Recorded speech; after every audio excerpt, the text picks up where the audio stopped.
UPSC 2025 की मुख्य परीक्षा के लिए जो पाठ्यक्रम निर्धारित है उसी के संदर्भ में कुछ महत्वपूर्ण तथ्यों को, महत्वपूर्ण सबसेक्शंस को मैं इसमें अपने व्यक्तिगत अनुभव के आधार पर प्रस्तुत कर रहा हूँ।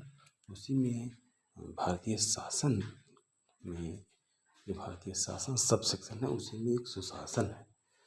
उस टॉपिक पर मैं कुछ ऐसे तथ्य प्रस्तुत कर रहा हूँ जो कि आपको सदैव याद होना चाहिए और परीक्षा के लिए उपयोगी भी है। ये तथ्य याद रहेंगे तो आप आसानी से उत्तर को लिख लेंगे। सुशासन, शासन और इससे जुड़े हैं जितने भी विषय वस्तु हैं उस समय पर सबसेक्शन में आते रहते हैं, चाहे 8 मार्क्स में है या 12 मार्क्स में है।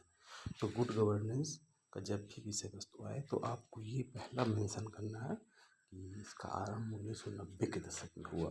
वैसे तो ये कौटिल्य के अर्थशास्त्र में भी मिलता है, लेकिन जो आधुनिक समसामयिक परिप्रेक्ष्य में है वो 1990 के दशक में होता है। विश्व बैंक की 2 रिपोर्टें हैं, इसको से पॉज कर लीजिए और उसके आधार पे पढ़िए।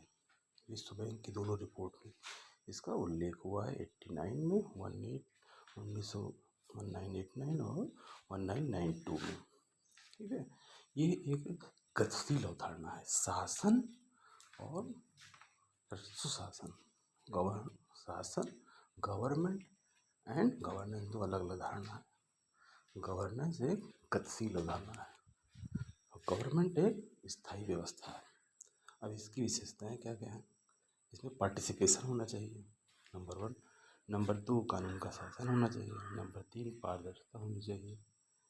नंबर 4, इसका जो है अनुक्रियाशीलता होनी चाहिए। सहमत मूलकता होनी चाहिए। समानता एवं समावेशिता होनी चाहिए। प्रभावी और दक्षता होना चाहिए और उत्तरदायित्व होना चाहिए। ये इसके एक तरीके से बेसिक जो कैरेक्टरिस्टिक हैं, बेसिक फीचर्स हैं गुड गवर्नेंस की, ये हैं। ये तो प्रारंभिक परीक्षा में यहाँ से प्रश्न आने का संभव नहीं है, मुख्य परीक्षा के लिए ही है। मुख्य परीक्षा में अगर आपको ये कोई विषय वस्तु से आता है, गुड गवर्नेंस के बारे में, आप ये सुशासन के बारे में वर्णन कीजिए, सुशासन की विशेषताएं बताइए, सुशासन क्या है, इसी तरीके के प्रश्न आएंगे तो ये सीधे पॉइंट्स आपको मेमोराइज होने चाहिए।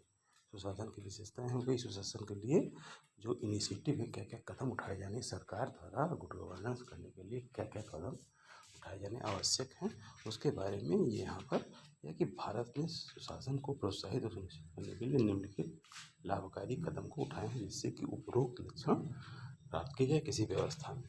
ठीक है, तो ये देखना होगा, इसको पॉज करके देखिए किस तरीके से जो है समानता, समावेशिता, सहभागिता आदि निर्धारित हो रही है। इसके बाद ये 11वीं योजना में भी सुशासन के बारे में कुछ तथ्यों को लिया गया है और इसमें बाधाएं क्या है, हिंड्रेंस क्या है।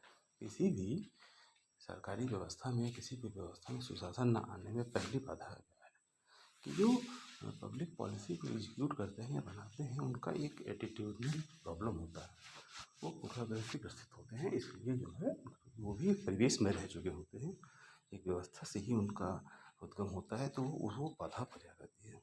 उत्तरदायित्व का भी अभाव रहता है। लाल फीता सही नागरिकों में अधिकारों और कर्तव्यों के प्रति जागरूकता का अभाव, उनको अपने अधिकार और कर्तव्य का बोध नहीं होने के कारण बहुत सारी चीज़ वो समझ नहीं पाते हैं। जैसे आरटीआई का भी उसमें उद्गम किया गया है और अन्य चीज़ों को इस तरीके से डाला गया। तो ये एक छोटा सा कलेक्शन रहा है सुशासन के संदर्भ में, इसको पॉज करके देखने का प्रयास करें और अच्छे से तैयार करें। इसी तरीके से बहुत सारे सबसेक्शन पे छोटे छोटे मैटर को कलेक्ट करके एक व्याख्यात्मक नोट बना करके प्रस्तुत करूँगा मैं, जिससे कि इसका लाभ हो सके। बार बार पढ़ेंगे तो इतने पॉइंट्स एटलीस्ट रुक जाएंगे। इतने पॉइंट्स अगर रहेंगे तो आप किसी भी प्रश्न का उत्तर आसानी से लिख लेंगे और अलग से इसमें एडिशनल आप ऐड कर सकते हैं न जानने के उपरांत। परंतु इस तरीके के प्रश्न आएंगे संक्षेप में, तो ये एक सब टॉपिक पर मैंने अपना कलेक्ट करके इसमें प्रस्तुत कर दिया है। इसका लाभ उठाने का कोशिश करें। नमस्कार, धन्यवाद।